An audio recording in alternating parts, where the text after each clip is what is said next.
Good afternoon, everyone. Welcome to a simple guide for contract documents for construction management presented by AIA Contract Documents. Before we get started, I just want to go over a few housekeeping items. This presentation and the information discussed today is protected by U.S. and international copyright laws. You'll receive an email within the next week with a recording of this presentation along with a copy of the slides for your convenience, and this copyright does apply to those materials as well. If you have any questions regarding the topics discussed during this presentation, please place them in the question box on your GoToWebinar browser bar. We'll try to answer as many of these at the end of the presentation, but if we're unable to get to your question or you're looking for more information, we will put up a few resources and contact information at the end of the presentation. And finally, this information presented during the webinar today is not intended to be provided as legal advice. We recommend you consulting with a licensed attorney in your jurisdiction for further information. So now that all that fun stuff is out of the way, we'll go ahead and introduce ourselves. My name is Molly, and I am the Training and Education Manager here at AIA Contract Documents, and I help our customers use the online service to complete their construction documents. Today, I am joined by Ben Siegel, who I will let quickly introduce himself. Thanks, Molly. Hello, my name is Ben Siegel, and I'm the Manager of Contract Documents and Information here at AIA Contract Documents. I have been with ACD since 2005, so I have a long experience. Yes, Ben is a very valuable resource to the AIA Contract Documents team, and definitely who I point anybody to who wants to know more about our documents or how to use them. So I'm just going to do a quick introduction. I want to acknowledge there's probably a range of familiarity in the audience with not only AIA contract documents, but also contract documents in general. So I want to quickly go over a few basics before Ben jumps into the documents themselves. AIA contract documents consist of over 240 forms and contracts that range in usage, project type, or delivery method, and definitely help define the relationships and terms involved in design and construction projects. Our goal today is to narrow down this list of documents to help you as construction managers know what's out there, which of these forms and contracts relate to you, and how to get a hold of them and use them in your own projects. The documents are drafted and created by AIA Contract Documents Committee, which is made up of experts from across the country in design, construction, law, and insurance.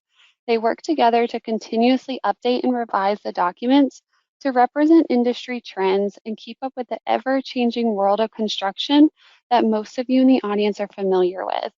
The committee works hard to ensure each document is fair and balanced to all parties involved and are considered the industry standard for construction documents. So to get a hold of these templates to use in your own projects, you have a few options. The first is our state agency specific documents. These are non-editable documents that you buy one time, enter your project information, and receive a locked PDF version. Next is our one-time use editable documents, which allows you to edit the actual legal language in the document. This option allows you to buy as you go or need, so you can purchase a document, edit the document to fit your specific project, and finalize one time. And finally, in our unlimited use annual subscription, this subscription allows you to access all the documents on the online service, allowing you to download, edit, and finalize as much as you need. Both the one-time use documents and the annual license use the ACD5 online service. This online service allows you to create and manage your contract documents along with some time-saving features like being able to auto-populate data into your forms and agreements. At the end, we'll put up a few resources if you want to learn more about the online service or how to purchase these documents. So now I'm going to turn this over to Ben, who's going to jump into our documents. Thanks, Molly. So I want to start with an overview of the documents and how they're structured. So we have different what we call families or groups of documents based on the project delivery method. And we also have different series of documents based on the purpose of that individual document. So you can see the different families that we have here. The first four are probably the main ones that we have, the most commonly used: conventional, design build, CM advisor, CM constructor. And then we have the others that you see here. The ones we're going to talk about today are CM advisor and CM constructor. So those are families. And again, a family is a project delivery method. So we're going to talk about two families today: CM advisor and CM constructor. The series is the letter that precedes the document, and it tells you the purpose of that document. So in the next slide, you'll see the detail here.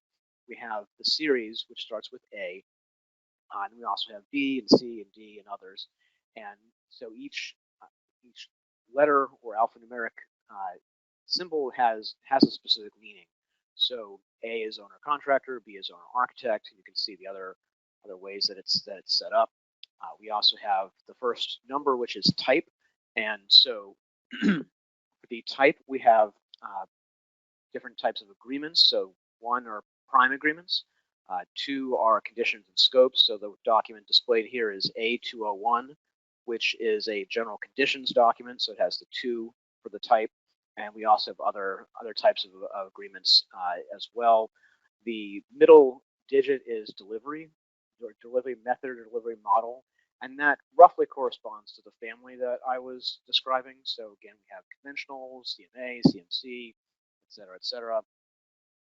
And so we're going to be talking about those today. And the last one is sequence, and that's just 1, 2, 3, 4. And then finally a dash, and then the year it was published. So again, this document is A201-2017, and that tells you that it was published in 2017. We usually update on a 10-year cycle. So we do plan to update this particular document, A201, in 2027. So most documents are updated on that 10-year cycle. They're not always updated. We don't update all our documents at the exact same time. The documents that we're going to be talking about today, the CMA and CMC families, they were updated in 2019. So they're not going to be updated again until 2029. Let's talk about other terminology.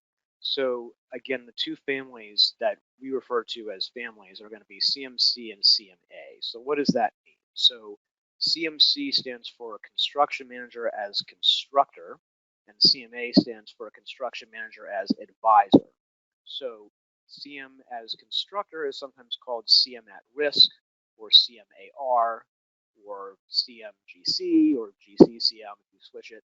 And then the CM advisor is sometimes called CM agent or CM agency, or sometimes CM not at risk.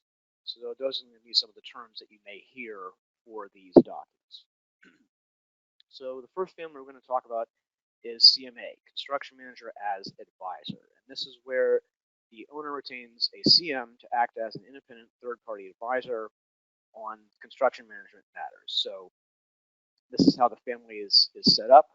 And so we have the owner, and we have the architect, and the owner can hire a CM advisor. And then the CM advisor gives the owner construction management advice through the design phase and through the construction phase. And so they're managing the project from start to finish. They're involved at that early time.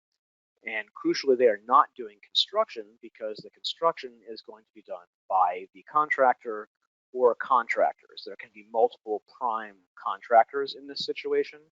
And by prime, I mean somebody who's going directly to the owner. So you can see in this example, we have owner architect, owner CM advisor, and then owner contractor, two contractors here.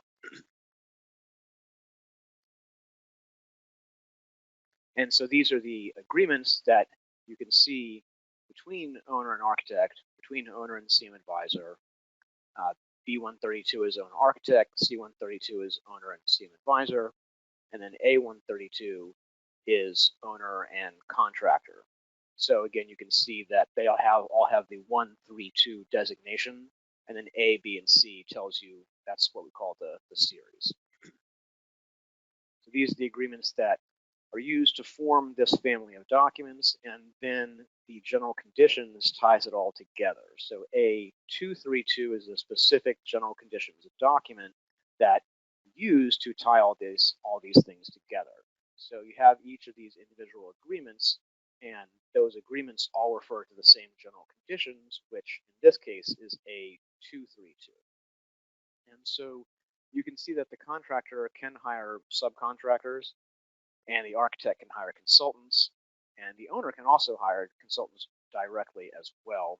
And so we do have agreements for those scenarios as well. I'm just going to run through these. You don't need to memorize the the numbers, but I do want to point out that we do have agreements for these different types of relationships, including here owner and consultant if the owner wants to hire another independent consultant as well.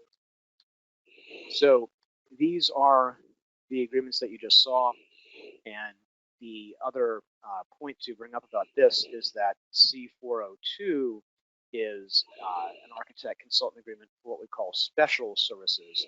Special in this context just means that it does not have any predefined scope of services, and so the parties can write up their own and attach it to that.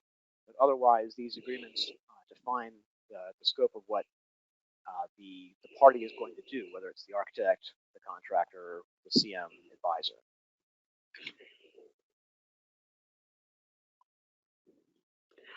Thank you, Ben. I want to quickly talk about a few advantages when we're talking about our CMA family of documents. In situations where owners are required to use multiple trade packages, CMA is really the only reasonable and coordinated method for doing this. Complex projects really mean the CMA is providing knowledge and services to manage multiple direct-to-owner contracts. We wouldn't use CMA just because it's a complicated project with a single contractor, although we could if we wanted to. It is also beneficial to have early CMA involvement with cost estimating and constructability.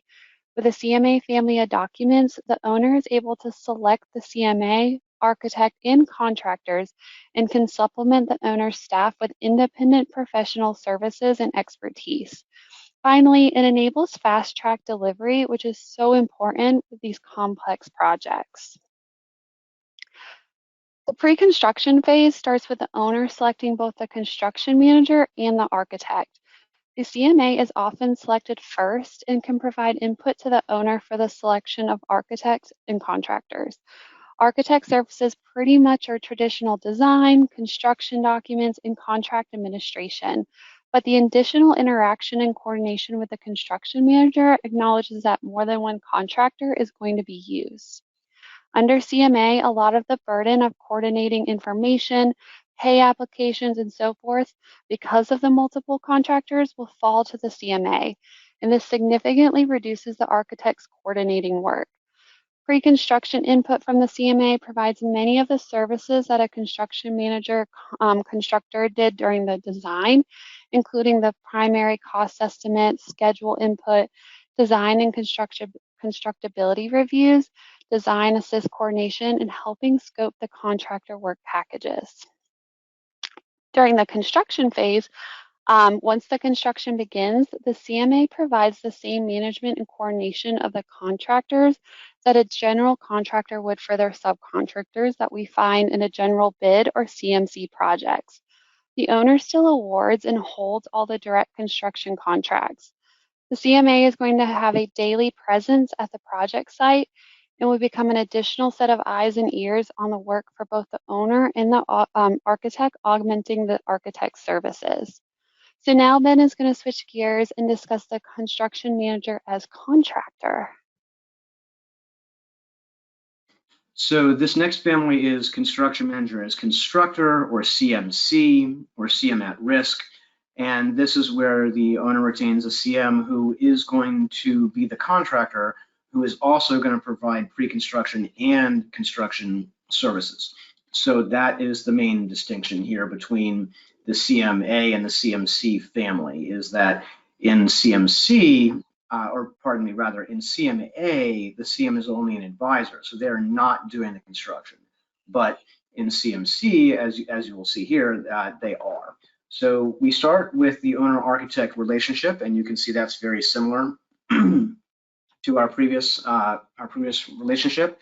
And then we have the owner contractor or CM agreement. And so this is, again, between the owner and the CMC, construction manager as contractor. So they are the construction manager and also the contractor. So they provide construction management services during pre-construction, but then they also perform construction services as a contractor or GC.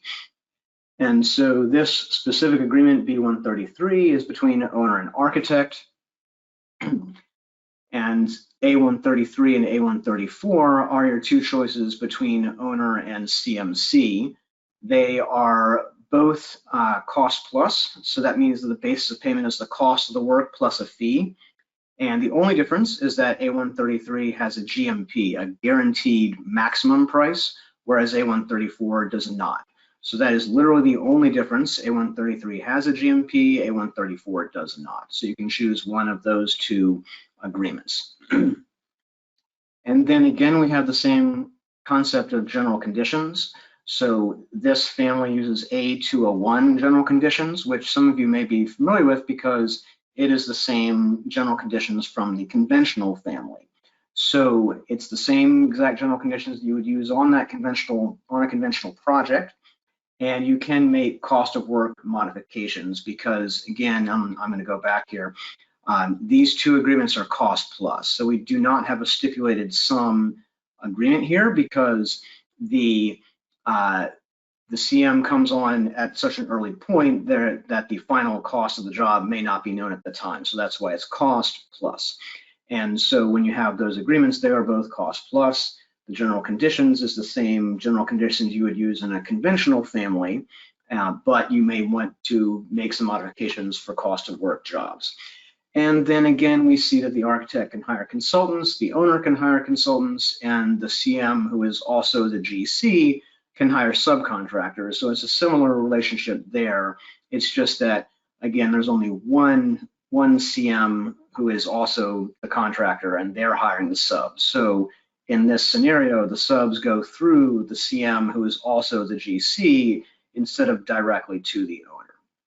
And so we have that A401 contractor subcontractor agreement. I'm going to go back here a second and point out that it does say contractor subcontractor, just to say that the CMC is the contractor. So for this family, the CM is the contractor. So that's the contractor subcontractor or CM contractor agreement. We also have owner consultant if the owner wants to hire a consultant, and then of course architect consultant. If the architect wants to hire their subconsultants. And again, we have that same relationship, architect consultant, C401, and then C402, special services, meaning the services are actually not defined and you can define them separately. So that's what these are. You can see these are the agreements in this family. You can compare them to the CM advisor family. And so it's set up in a similar way, but again, the CM is the contractor, is the prime GC, and they do pre-construction and construction. Thank Turn you, it back Ben. over to Molly here. Yes. So I'm just quickly, like before, I'm just going to go over a few advantages of the CMC project delivery method. It is important to note that no single construction delivery is best for all projects in all circumstances. We usually find CMC used on a larger, complicated project, especially one that needs a high level of similar project experience due to technical complexity. We will see it used on projects that are schedule sensitive or difficult or unusual site constraints. It takes a more experienced contractor and a more experienced owner to successfully manage and use CMC delivery. A big advantage of CMC is a contractor is often selected based on qualifications, not just price. So in theory, we hope to see more teamwork, a smaller number of changes during construction, and fingers crossed, far fewer claims in the project. The pre-construction phase in the CMC family starts with the owner selecting both the architect and the construction manager. The architect services generally are pretty traditional design and construction design and contract administration, but there are a lot of additional interaction and coordination with the CMC. To provide the most benefit, the construction manager should be selected as early as possible so the entire team benefits from the contractor's experience, the cost estimating, and scheduling input during that design phase. Note the order of retaining the architect and CMC is not necessarily the architect first, but that really seems to be the most common in our experiences. And then during the construction phase, like as we noted, once a construction phase begins, the construction manager then transitions into a traditional general contractor role. CMC allows a very rigorous subcontractor screening and selection process where you can select subcontractors based on qualifications, experience, and resource ability, not just a low price. Subcontractors also can be selected early during the design phase to bring specific expertise and design assistance to our projects. Both of these opportunities significantly improve the chances for a successful project. So now I'm going to turn it back over to Ben, who's going to talk about supplementary conditions for cost work contracts. Thanks, Molly. So I mentioned that when you use the A201 general conditions, you might have to have some cost of the work modifications. And so we do have a supplement, or rather a guide to writing the supplementary conditions, and that will go along with A201, the general conditions. And here on your screen, you can see an example.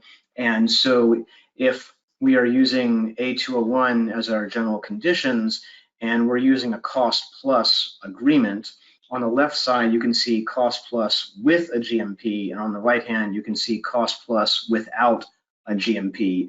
These are some suggested modifications. So you can see that we're gonna strike out the term contract sum, because you don't have a contract sum in a cost plus situation. So on the left-hand side, if we're using A102, which is conventional cost plus with a GMP, or we're using A133, which is CMC cost plus with a GMP, there's no contract sum, so we simply replace that with guaranteed maximum price. And on the right-hand side, if you're using A103, which is conventional cost plus without a GMP, or A134, which is conventional cost plus without, I'm sorry, A134 is CMC cost plus without a GMP.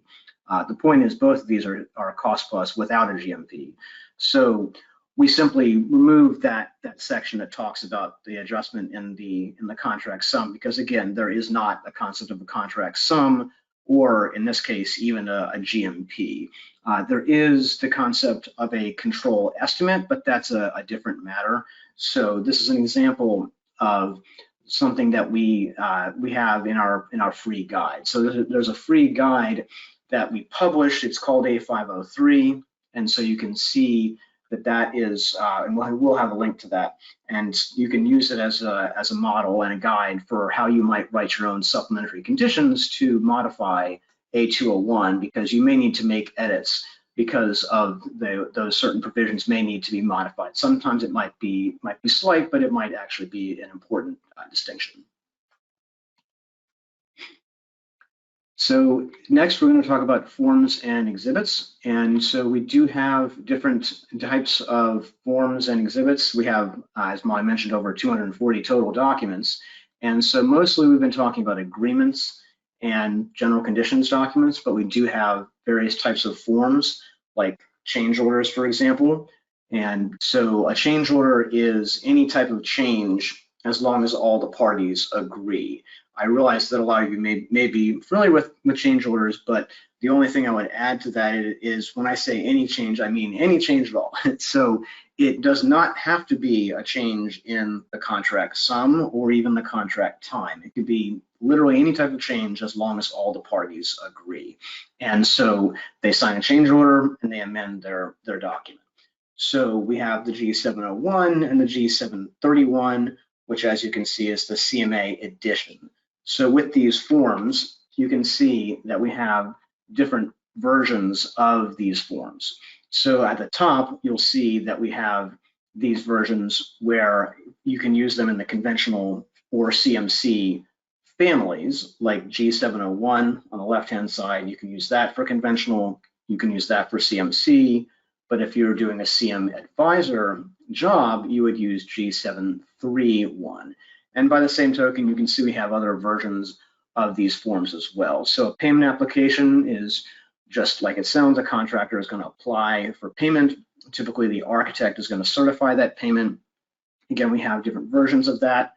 We have the G732 down at the bottom there for CMA, CM Advisor family of documents. And then we also have GMP versions of that as well. So we have G702 and G703. And then we also have G702 GMP and G702 CW and G703 CW. So GMP, of course, stands for Guaranteed Maximum Price.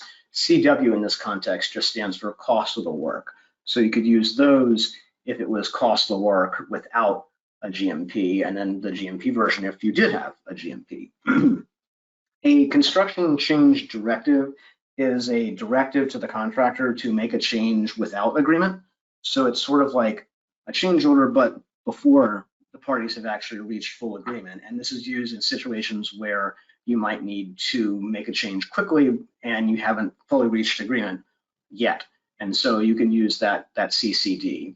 And then finally, a certificate of substantial completion shows that the job is substantially complete, and we have a CM Advisor version of that as well. The certificate and the A201 general conditions and other general conditions documents define substantial completion as being the point at which work has progressed where the owner can occupy or use the project for its intended use. But there still may be some inspection list or punch list items that the contractor is still required to complete. We also have insurance and bonds exhibits that go with these documents. And so here are the exhibits for the CM families. So these are specific to the CM families. The other families do have them as well, but these exhibits go with the agreement. So for example, that first one, we have A132, which is the owner contractor agreement in the CM Advisor family. And then we have what's called Exhibit A, insurance and bonds. So there are actually two parts to A132. By the same token, we have A133 and A134, and they have an insurance and bonds exhibit as well. And then next we have digital practice documents. So these are our new 2022 suite of digital practice documents. We did update these. The prior versions were mostly from 2013. So this was actually a 9-year cycle. Before I'd mentioned it's usually 10 years. This was actually 9 years, but we do have these documents that you can see. C106, that first one is a digital data licensing agreement, and then the rest are exhibits. So you would attach them to an existing agreement. So broadly speaking, that first one is different because it is an agreement, whereas the others are exhibits that you would attach to an existing agreement. So you would attach them to your owner architect agreement, your owner contractor agreement, whatever the agreement is that you're using. And these would go over the different digital data protocols, like, for example, for BIM, building information modeling. And so I'm not going to read each one. You can see what these are, but the 2022 update goes into much more detail than the 2013 suite, because of course these things move quickly. So you can use these exhibits. And we also have SP, or sustainable project exhibits as well.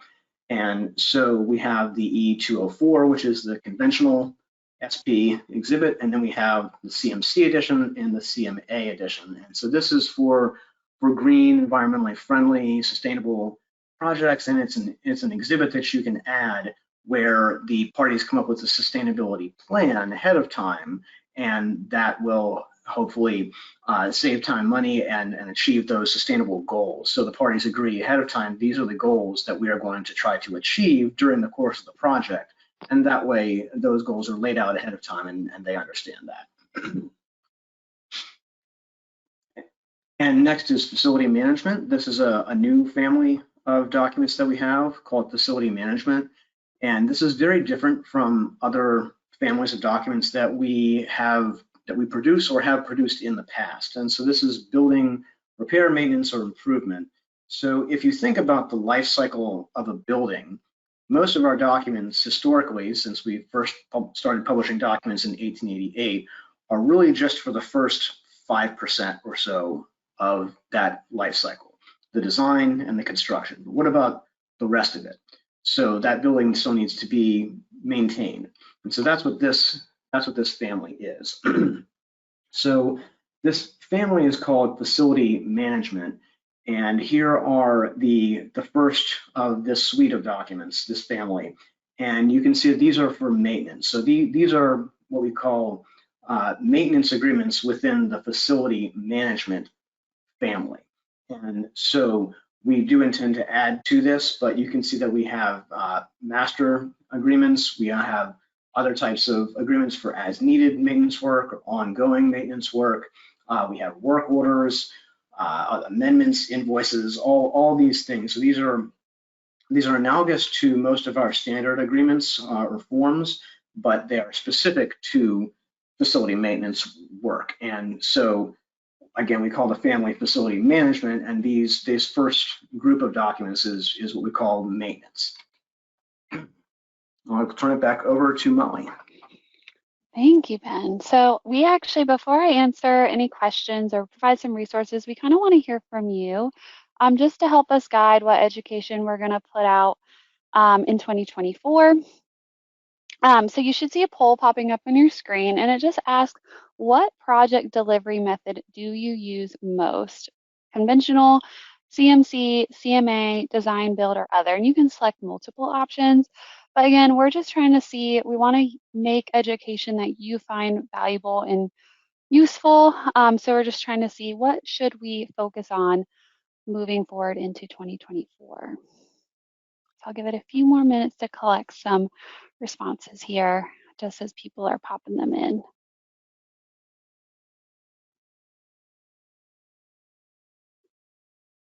Give it about 5 more seconds, just because we still have it moving.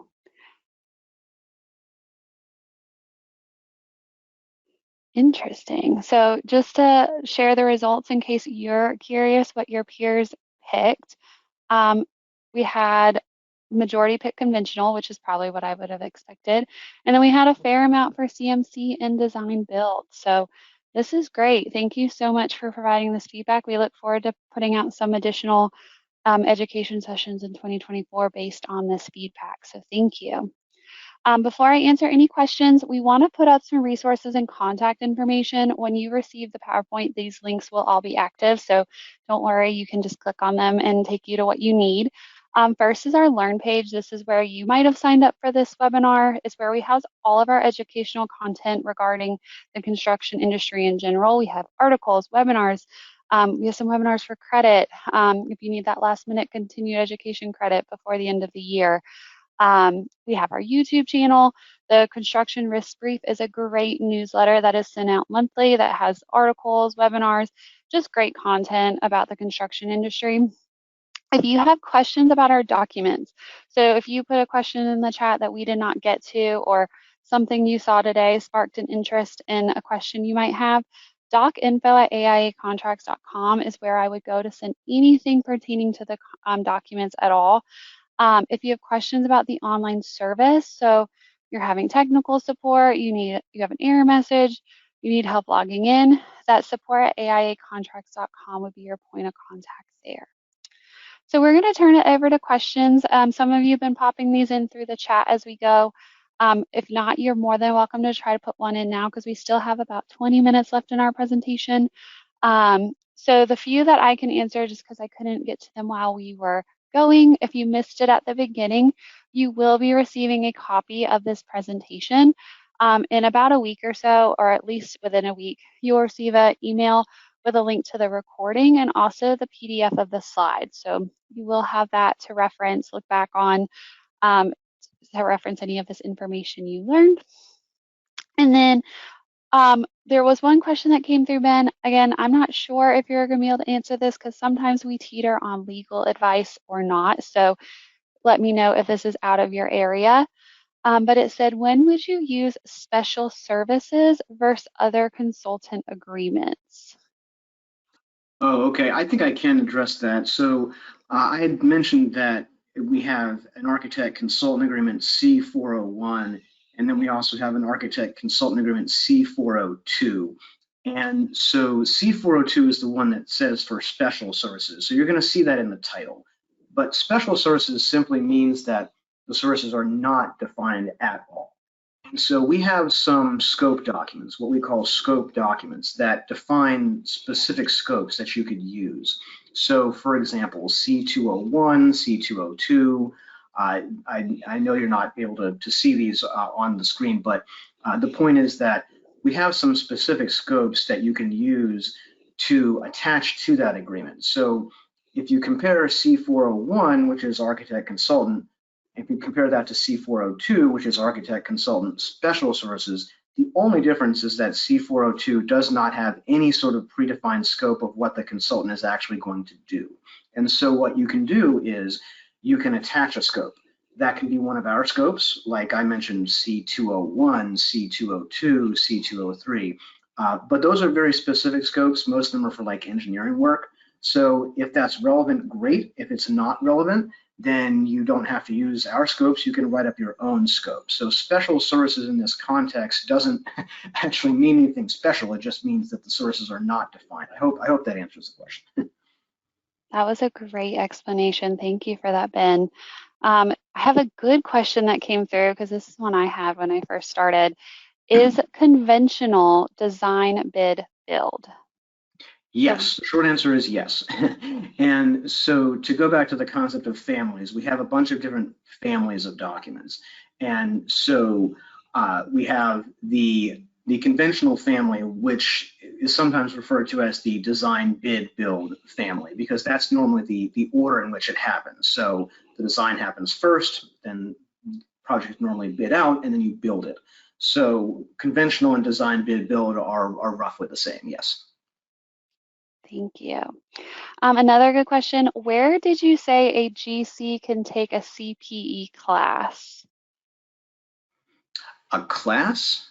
Yeah, I don't know if I missed that part, but did you mention anything about where a GC can take the CPE classes? I don't think I said anything about taking a specific class. I'm not sure. I apologize. I'm not sure what that's referring to. Okay, I can follow up with that specific question in email. I wrote down your oh, to get CPE credit. Like continuing education credits. Is that what Yes. that was about? Oh, okay, okay. So I do want to mention that we are AIA contract documents. We are actually now separate from the AIA. Even before we were separate, the AIA has a group for continuing education. So if you're an architect and you need some sort of continuing ed credit, the AIA has a department for that. But to be honest, I don't know a lot about that and how that works. So that would probably be an AIA resource. Absolutely. But after this presentation and any presentation that we put on as AIA contract documents, you are more than welcome to email us. I'll put up this contact information again, and we can send you over a learning certificate that you can report with your own organization. So I do know sometimes people use our certificates, even though it's through AIA, to then report with whatever organization they do want. So I know it does have that carryover. Um, I think we can do probably maybe one more. There's one that came through, and again, at any point, let me know if this crosses that legal language hairy line. Is there an owner's representative series of documents available on, um, like, do we have one available, or is there one on the horizon for owner's representative series? Owner's representative, is that the question? Yes. Okay, so that is a really interesting question because we are in the process of creating an owner's rep document. So right now the answer is not exactly, but we are going to publish one in the future. I don't have a date for you when that may be available, but that is actually something that we do have in the queue. For right now, what I would suggest, and Molly, if you could maybe go back to, I guess, the CMC family slide. I do want to Yep. point something out that I think could work. Tell me when to stop.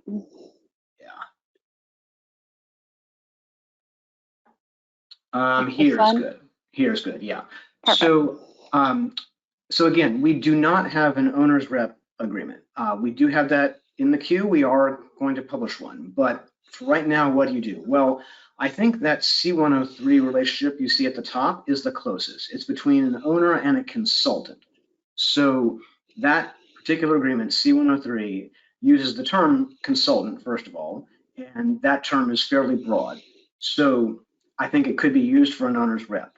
That is certainly something that you could use that for. It doesn't use the specific term owner's rep, but it uses the term consultant, and I think that is close enough. The other thing about that agreement is similar to what I was talking about with the special services architect consultant is that owner consultant agreement, C103 up there, also does not have a predefined scope of services. So again, this gives flexibility. So you can attach whatever scope you want. So if you today want to do an owner's rep agreement, you can use the agreement that I would recommend using is C103, which is between owner and consultant without any predefined scope of services. And you can define the consultant as the owner's rep and then write up your own owner's rep scope and attach it to that agreement. Awesome. Thank you for that feedback. That was great. And then I think we'll do one final question. And again, like I said, let me know if this is crossing that line. When it comes to the issuance of a CCD, is the intent of the document that all parties are in agreement that a change order is warranted? All parties just need to work through the dollars. Well, with the distinction between a CCD and a change order, the agreement is the most important distinction. So the whole point of a CCD is that you issue it, a construction change directive. Let me define it here. Construction change directive, a CCD, is used when you don't have agreement, and a change order is used when you do have agreement. So if everybody agrees right from the jump, you can use a change order. So that's fine and great. The reality is not everybody is gonna agree right away. So maybe that there is some change that needs to be made and needs to be made quickly so that there aren't delays on the project. That's when you would use a CCD, a construction change directive. It is a directive, so you're pointing the finger at the contractor and saying, okay, I need you to do this, even though we have not reached agreement yet. And then hopefully, knock on wood, everything goes smoothly and you do reach agreement, and then you do execute a change order after that point. So it's sort of chronologically, you would do a CCD first, and assuming you do get to agreement, you would then do a change order. But the whole point of a CCD is, well, we have not fully ironed out all of the details yet. We haven't agreed on cost. Maybe the contractor says, I think this is going to, cost, $100,000, and the owner and the architect say, well, no, I think this should only cost $75,000. Well, okay, that you're at a delta there, and so instead of wasting time haggling over that price, you can say, well, okay, let's just do it, and we'll iron out the details later. So that's what a CCD is for. Awesome. You really handled some tough questions there. Thank you. I'm going to really quickly just jump us back to that contact and resources page, just in case anyone had a last minute question, one we didn't get to, they needed some further support. These are those contact information for you to reach out. Again, thank you so much for your time and interest today in AIA contract documents, and I hope you have a great rest of your Wednesday or Thursday, sorry.